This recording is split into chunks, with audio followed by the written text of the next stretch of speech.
While being inspired by Seven, Cube, and many other films, Saw is one of those films that helped kick off the 2000s and created its own legacy along with it.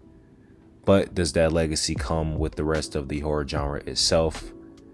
Well, that's the question that we're going to work the entire video to get an answer on once we get to the very end. While being shipped into the remake era, it was time for something new and refreshing, something we've never seen before. And the last time the genre has seen this type of buzz and success was with Scream nearly a decade before. The original idea of this installment featured a brutal plot twist, along with introducing the iconic puzzle of surviving death with a sense of morality wrapped around it, which was a format that would become the identity of the soon-to-become slasher icon known as Jigsaw. So for this video, I thought it would be a great idea to go over some of the things that Saw has done for horror and what makes Jigsaw a horror legend. But before we get into any further into this discussion, I think it's time to start with the first movie of this installment of this franchise and then work our way from there. Saw in 2004 was directed by James Wan in his featured director debut and written by Lane Whannell. As you all know at this point, the film tells a story revolving around a mystery of the Jigsaw killer, who tests his victims' will by putting them through deadly games where they must inflict great physical pain upon themselves to survive. In this movie, you don't really know who Jigsaw is or what he looks like. For the most part, you spend majority of the movie trying to figure out who he is and what his motives are.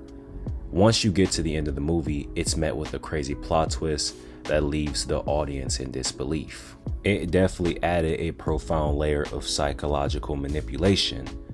After topping the weekend box office, the film will go on to gross about $104 million worldwide to become one of the most profitable horror movies since Scream. And crazy enough, the film was given a small production budget and was shot in only 18 days. The film was a strong, massive success, proving that low-budget horror films with strong concepts could become blockbusters. The success of Saw launched a media franchise, including several sequels, video games, theme park rides, and merchandising. The first sequel, titled Saw 2, was released the following year in October 2005. It would consistently come out with sequels every October for almost the entire franchise except the last two movies. It was a marketing scheme for fans that love Saw or horror movies in general. And fans usually made the connection that if Halloween was around, then that means another Saw movie was bound to be coming out, and it's what most fans expected. For Saw itself, it was definitely the start of something fresh and unique, which is what horror needed at the time. Jigsaw is without a doubt one of the most iconic slashers ever, and it isn't by accident, it's more about design. He's one of the very few slashers who technically doesn't kill his victims, but he puts them in traps where they choose either life or death.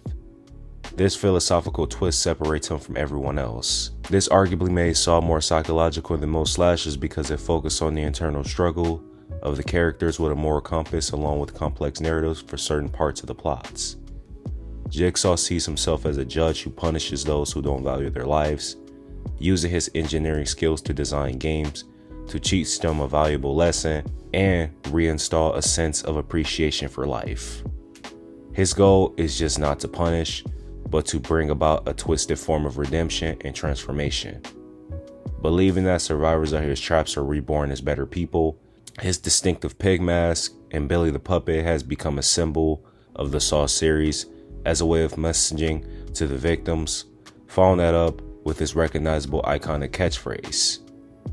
Lastly, the franchise's original twist endings were a major part of its success, and it's became a trademark of the series, keeping the audience engaged. It's one of those things that made this series a one-of-a-kind from all the other slashers. The Saw franchise, when compared to other top-level horror franchises like A Nightmare on Elm Street, Child's Play, and even Friday the 13th, and many others, while adjusted for 2023's inflation, is the fifth highest grossing series with $688.3 million. It influenced escape room culture, survival games, and even horror video games. Saw had a significant impact on the horror genre by popularizing the escape room subgenre, life or death traps, and intense puzzles. Saw helped push the boundaries on-screen gore and violence, though the first film itself used quick cuts, disorientation, and implied violence rather than explicit displays of blood and guts. Saw was able to create a unique blend of psychological horror, complex narratives, and intense gore. This combination set a new standard and became a blueprint for a lot of modern horror. Saw's influence is not only the rise of torture-style horror, but also in many ways that horror films are marketed and released even 2 decades on. You could see these things in movies in the 2000s to early 2010s for the most part, with Hostel being the main example. Saw's success with narrative reversals also influenced psychological thrillers and dramas, beyond the horror genre to feature more frequent twist endings. I find it crazy that Jigsaw is the last ever horror icon until recently, with the addition of the pack being Art the Clown from Terrifier. Which is crazy that we went the entire 2010s without a slasher horror villain. I digress though, but the short answer to the point of this video is yes. Saw in fact did inspire an entire generation of filmmakers and younger super fans at the time of the 2000s, even pop culture to a certain extent. It started from the indies and made its way to popularity in such small time due to the things I went over in this video. Saw didn't just terrify the audience and was more than just a movie.